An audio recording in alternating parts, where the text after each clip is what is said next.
اللہ تعالیٰ کے جو مبارک نام ہیں ان کے 5 فوائد ہیں۔ پہلا فائدہ، اللہ تعالیٰ کی یہ صفاتی نام جو ہیں یہ ایمان کی بنیاد ہیں۔ اللہ ایک ذات ہے، ایک موجود ذات ہے، لیکن جب آپ اس کے علم پر ایمان لاتے ہیں، اس کے علم کو گہرائی سے سمجھتے ہیں تو کچھ یقین بڑھتا ہے، اس کی قدرت کو جانتے ہیں، اس کی قدرت میں غور و تفکر کرتے ہیں، اس کائنات کو دیکھتے ہیں، عجیب و غریب حیرت انگیز نظام ہے، بنا بھی دیا اور قیوم ہے، قیوم اس نظام کو چلا بھی رہا ہے، اور نہ اونگتا ہے اور نہ نیند آتی ہے اسے، یعنی غفلت طاری نہیں ہوتی، ہر وقت آگاہ ہے، کیونکہ قیوم ہونے کے لیے غفلت نہ ہونا ضروری ہے۔ ہمیں نیند نہ آئے تو ڈاکٹر کے پاس پہنچ جاتے ہیں کہ عیب ہے ڈاکٹر صاحب، میرے اندر ایک عیب پیدا ہو گیا، نیند نہیں آ رہی، تو گولی دے دو۔ ہمیں نیند نہ آئے تو ہم کمزور ہیں، عیب والے ہیں، اسے نیند آئے تو وہ عیب والا ہے، وہ غافل نہیں ہوتا۔ لا تأخذہ سنۃ ولا نوم، تو قیوم کی تاکید ذکر کی، القیوم ساری کائنات کے نظام کو چلا رہا ہے۔ لا تأخذہ سنۃ ولا نوم، اسے نہ اونگ پکڑ سکتی ہے، یعنی غالب آ سکتی ہے، نہ نیند اس پر غالب، وہ مغلوب ہوگا، وہ خود غالب ہے، عزیز ہے، وہ مغلوب ہوگا کسی چیز سے، سوال ہی پیدا نہیں۔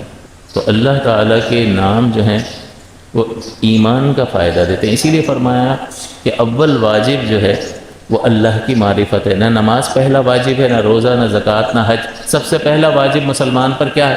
اپنے رب کو پہچان، اپنے رب کی معرفت حاصل کر، کیونکہ رب کی معرفت حاصل کرے گا ایمان کا باعث بنے گا، یقین کا باعث بنے گا، اور جب یقین حاصل ہو جائے گا پھر تو اس کے لیے سب کچھ کر لے گا، پھر جان بھی دے دے گا، پھر گھر کا سارا سامان نکال کر لے آئے گا اور کہہ دے گا کہ گھر والوں کے لیے اللہ اس کا رسول کافی ہے۔ کوئی مذاق ہے؟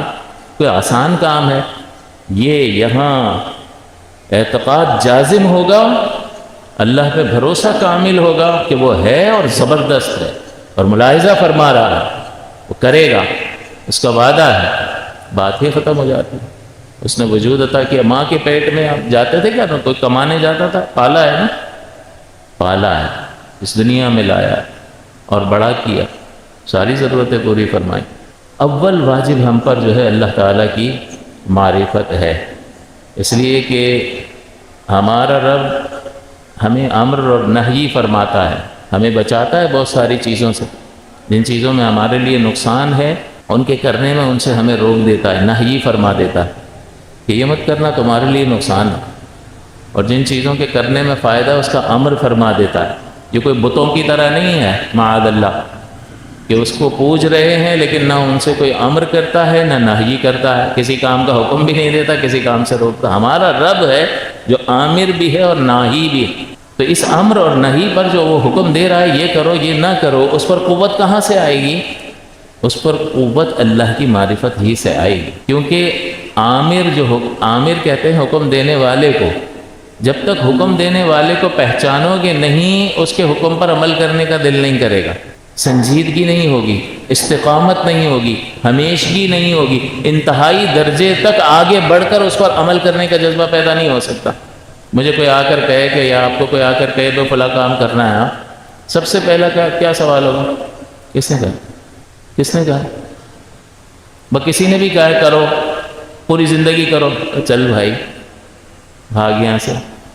اس کا مطلب امر آیا ہے لیکن عامر کو نہیں جانتے ہیں تو کوئی تحریک اندر پیدا نہیں ہوتی، لیکن جانتے ہو تو افسر نے کہا ہے، صاحب نے بولا ہے کرنا ہے، اچھا اس سے بڑے والے صاحب نے بولا ہو تو، اور اس سے بڑے والے نے بولا ہو تو، وزیر اعلیٰ نے بولا ہو تو، وزیر اعظم نے کہا ہو تو جیسے جیسے معرفت کے درجہ بڑا ہے امر پر عمل کرنے کی قوت خود بخود پیدا ہو جاتی ہے یا نہیں؟